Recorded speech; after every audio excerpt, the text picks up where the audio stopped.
Sejak kapan peradaban manusia eksis di alam semesta? Tidak ada yang tahu pasti. Manusia hanya bisa memperkirakan melalui kisah manusia pertama yang disebut Adam dan Hawa. Sebenarnya kisah Adam dan Hawa bukan hanya dikenal di dalam agama Samawi, melainkan kisah yang juga diwariskan di banyak wilayah.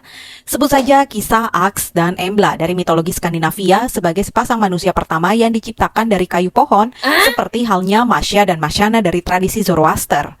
Lalu ada Fushi dan Nua dari mitologi Cina, manusia pertama yang konon diciptakan dari tanah liat kuning seperti halnya Prometheus dari mitologi Yunani yang juga diciptakan dari tanah liat.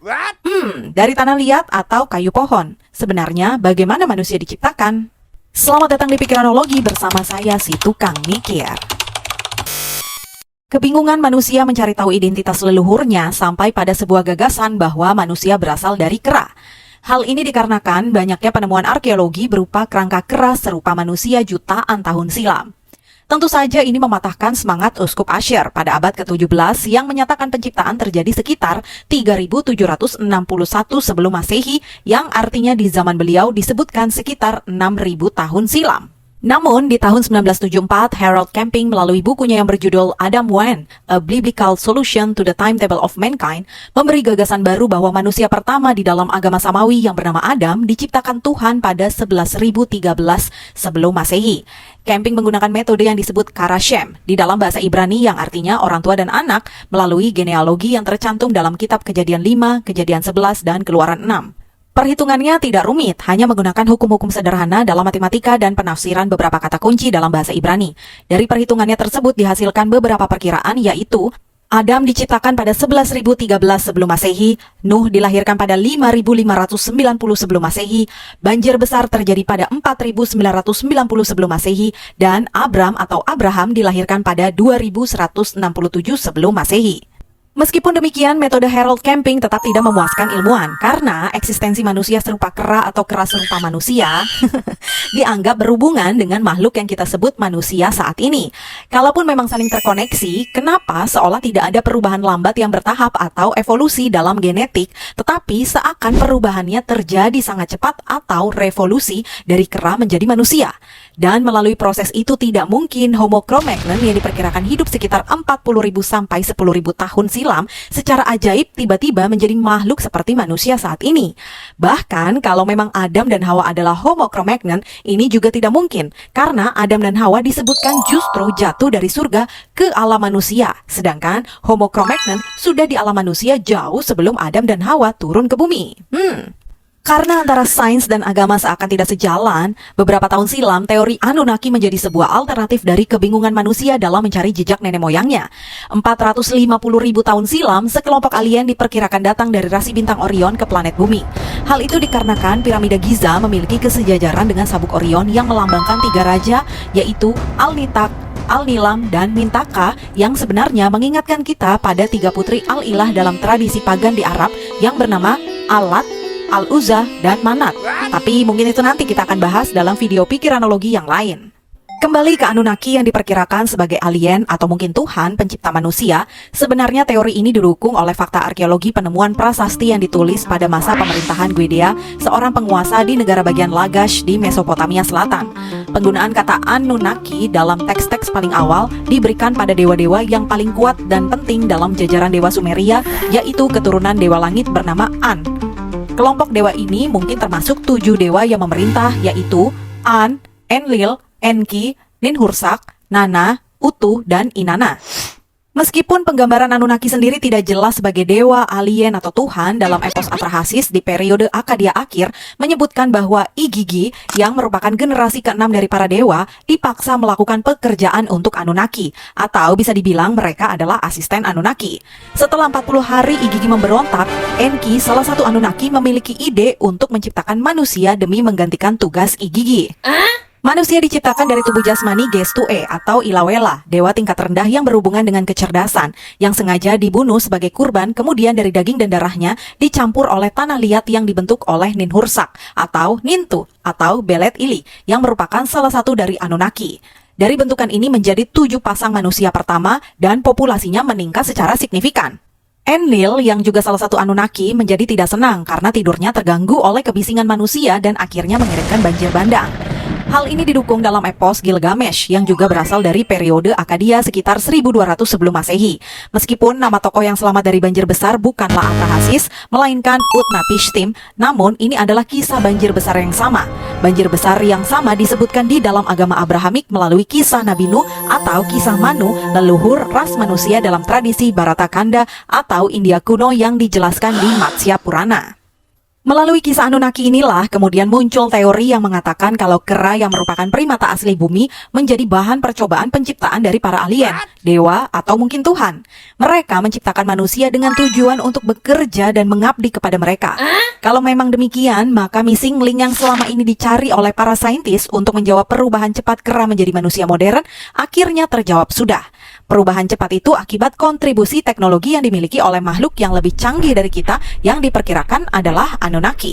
Meskipun film dokumenter Anunnaki banyak muatan gerakan tatanan dunia baru atau New Age Movement yang bisa jadi ini bentuk dari alat propaganda membangun agama baru di tatanan dunia baru atau New World Order, tetapi teori Anunnaki ini sangat sejalan dengan Nephilim atau makhluk raksasa dalam Book of Enoch atau Kitab Henoch yang merupakan teks kuno Yahudi yang juga bagian dari sastra apokaliptik yang dikaitkan tentang Henoch, keturunan ketujuh Nabi Adam yang juga merupakan ayah dari Metuselah. Metuselah sendiri diketahui sebagai ayah dari Lamekh dan juga kakek dari Nabi Nuh. Apakah Nephilim benar-benar ras hybrid malaikat jatuh yang kawin dengan manusia? Tetapi menurut New American Bible, Nephilim adalah makhluk surgawi yang datang ke bumi untuk memperanak manusia. Terlepas dari pendefinisian Nephilim, tukang mikir bisa menghubungkan Nephilim dengan Gilgamesh, seorang raja dari kota Uruk di Sumeria, Mesopotamia Selatan, yang di dalam eposnya, yang sudah disebutkan di awal video ini, merupakan makhluk 2/3 dewa dan 1/3 manusia. Jadi, apakah Gilgamesh adalah Nephilim dan karenanya banjir besar diberikan Anunnaki untuk melenyapkan ras hybrid? Tapi apa alasan Anunnaki melenyapkan Nephilim? Apa karena Anunnaki tidak suka kalau makhluk ciptaannya yaitu manusia yang melalui perkawinan dengan malaikat yang jatuh bisa menghasilkan ras yang lebih kuat yang disebut Nephilim? Jadi, apakah ada semacam iri hati Anunnaki terhadap manusia sehingga anak-anak manusia dengan malaikat harus dihancurkan agar manusia tetap menjadi makhluk rapuh yang bisa diatur dan tunduk pada Anunnaki? Membahas teori Anunnaki, epos Gilgamesh, dan epos Atrahasis serta kaitannya dengan Book of Enoch memang seru karena seperti ada titik temu yang sejalan. Tapi titik temu ini seakan hancur saat tukang mikir mencocokkan dengan daftar Raja Sumeria yang terdapat di Prisma Wealth Bundle yang menuliskan daftar raja-raja di Mesopotamia dan wilayah asing lainnya sebelum dan setelah banjir besar yang menyatakan perhitungan yang tidak masuk akal. Seperti misalnya Alulim dari Eridu yang memerintah 28.800 tahun, Alalgar yang juga dari Eridu memerintah 36.000 tahun, dan raja-raja lain yang rentang waktunya tidak masuk akal. Kemudian bandingkan dengan kondisi setelah banjir besar. Rentang masa pemerintahan merosot secara signifikan seperti Jushur dari dinasti pertama Kish setelah banjir besar yang memerintah 1.200 tahun, atau Gilgamesh dari dinasti pertama Uruk yang hanya memerintah 126 tahun. Hingga ke dinasti Isin yang terakhir menaklukkan Sumeria. Raja pertama yang bernama Ishbi-Era hanya memerintah 33 tahun. Hal ini bisa kita simpulkan usia manusia sebelum dan setelah banjir besar mengalami degradasi atau kemerosotan yang sangat parah. Kalau sebelum banjir besar, usia manusia bisa kita asumsikan lebih dari 40.000 tahun karena salah satu rajanya yaitu Enmenluana dari Batibira memerintah 43.200 tahun, maka itu artinya pada awalnya manusia berusia sangat panjang, tetapi mengalami evolusi menurun menjadi berusia pendek seperti saat ini. Hal ini tentunya jelas tidak sejalan dengan teori evolusi milik sains modern yang menyatakan kalau manusia berasal dari kera dan evolusi meningkat secara signifikan. Karena nyatanya di periode sebelum banjir besar, peradaban manusia sudah mampu menciptakan sistem yang masa kepemimpinannya bisa mencapai ribuan tahun. Tidak mungkin kalau mereka hanyalah kera yang sedang berevolusi. Referensi beralih ke periode 4 Yuga atau perhitungan siklus dalam ajaran Weda. Siklus alam semesta terbagi menjadi 4, seperti halnya 4 kaki lembu yang terdiri dari Satya Yuga atau zaman keemasan yang berlangsung sekitar 1.728.000 tahun, dan rata-rata usia manusia di zaman ini sekitar 100.000 tahun. Setelah Satya Yuga berakhir, masuk ke Tetra Yuga yang berlangsung sekitar 1.296.000 tahun, dan rata-rata usia manusia di era ini berusia 10.000 tahun. Setelah Tetra Yuga berakhir, maka itu artinya memasuki Dua Para Yuga yang berlangsung 864.000 tahun, dan manusia di era ini rata-rata berusia 1000 tahun. Dan yang terakhir adalah Kali Yuga yang terjadi sejak Sri Krishna meninggal dunia, dan era ini berlangsung sekitar 432.000 tahun dengan rata-rata usia manusia yang semakin pendek. Totalnya 4.320.000 tahun yang dihitung sebagai satu Mahayuga. Dari satu kalpa terbagi menjadi 14 manwantara. Satu manwantara terdapat 71 Mahayuga. Jadi bisa bayangkan betapa panjangnya usia bumi.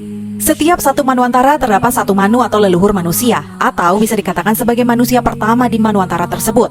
Saat ini sudah memasuki manu yang ketujuh bernama Wayuwaswata. Setiap manu dipisahkan oleh banjir besar atau bencana lain yang menghapus setiap jejak di manwantara sebelumnya. Diperkirakan saat ini kita berada di manwantara ketujuh, Mahayuga ke-28 di periode Kali Yuga. Dalam kitab Brahma Purana dan juga Purana lainnya diceritakan bahwa Swayambhu Manu yang merupakan leluhur manusia pertama di Manwantara pertama tercipta dari tubuh Brahma. Brahma membagi tubuhnya menjadi dua bagian. Satu bagian menjadi pria yang disebut Swayambhu Manu, bagian lainnya menjadi wanita yang disebut Satarupa. Mereka kemudian menikah lalu memiliki 2 orang putra dan 3 orang putri. Keturunan mereka kemudian disebut Manawa, yaitu umat manusia. Lain di ajaran Weda, lain pula di ajaran Buddha. Meskipun sejalan tapi tidak sepenuhnya sama. Hal ini bisa kita lihat di dalam beberapa teks Buddhis seperti di dalam Sutta-Sutta di Digha Nikaya, seperti misalnya Brahmajala Sutta, Aganya Sutta, dan Cakkawati Sihanada Sutta. Lalu Majjhima Nikaya yaitu Brahmani Mattanika Sutta. Referensi lainnya seperti dalam Khuddaka Nikaya yaitu Cetya Jataka dan Baka Brahma Jataka. Kemudian ada literatur lain yang bisa menjadi referensi yaitu Mahabudha Wangsa, Mahawangsa, Dipawangsa, dan Mahayazawinggi yang populer di Myanmar. Pada saat alam semesta mulai berproses, makhluk-makhluk dari alam Abhasara yang merupakan makhluk di alam kehidupan jana kedua. Untuk hal ini tukang mikir harus memahami 31 alam kehidupan versi kosmologi Buddha. Setelah meninggal dari alam tersebut, sebagian besar terlahir kembali ke alam yang lebih rendah. Di sini mereka berdiam dengan pikiran dan kegembiraan sebagai makanan, bercahaya, melayang di angkasa, dan hidup seperti itu selama waktu yang sangat lama. Makhluk yang pertama jatuh dari alam Abhasara kemudian berpikir bahwa dirinya adalah pencipta segalanya. Karena ketika ia merasa bosan hidup sendirian, kemudian muncul makhluk-makhluk lainnya menjadi menteri dan pendamping, serta makhluk-makhluk lain yang membantu si makhluk pertama, dan semua makhluk tersebut sepakat kalau dia adalah sang pencipta. Padahal kelahiran makhluk lain dari alam Abhasara dan keinginannya untuk tidak hidup sendirian semata-mata karena hasil karma baiknya yang sangat besar di banyak kehidupan sebelumnya.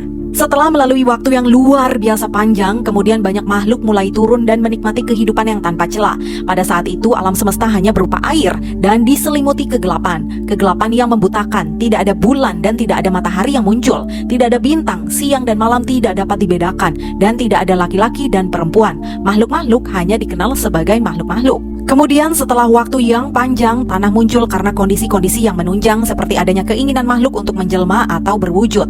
Tanah itu di atas permukaan air di mana makhluk-makhluk itu berada. Terlihat seperti lapisan yang terbentuk sendiri di atas susu panas ketika mendingin. Tanah itu memiliki warna, bau, dan rasa, seperti warna mentega kualitas terbaik dan sangat manis bagaikan madu murni. Karena muncul rasa keinginan dan serakah itulah kemudian lama-lama tubuh bercahaya itu lenyap menjadi tubuh kasar yang padat dan alam semesta terbentuk. Alam kehidupan dari neraka sampai surga mulai muncul.